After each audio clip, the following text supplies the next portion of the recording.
A year ago, we were just in the beginning stages of this pandemic, and now more people are able to get vaccinated. Today, public health officials in Decatur shared how to sign up for a vaccine. Our Nixon Norman has the details.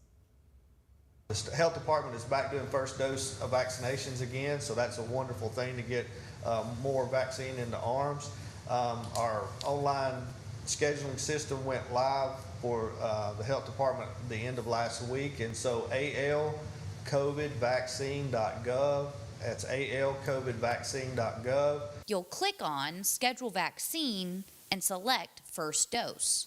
You'll then select your county, age category, and put in your name and contact information. You will then receive either a confirmation text or email with the date and time of your appointment.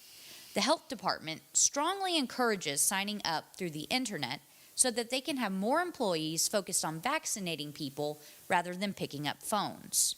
Decatur Morgan Hospital also has a vaccine scheduling website up. We have our website out there, so go to Decatur Morgan Hospital .net and sign up on the form, and we'll get you in the queue to get registered. Both locations have second doses stored for those who have already received their first dose.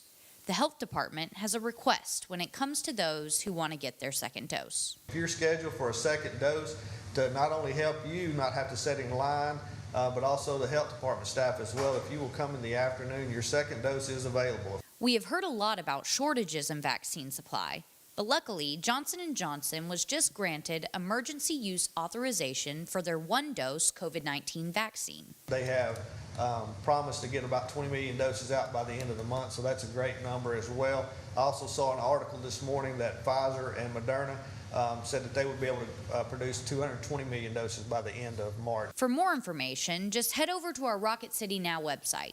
Putting the Valley first, Nixon Norman, WZDX News.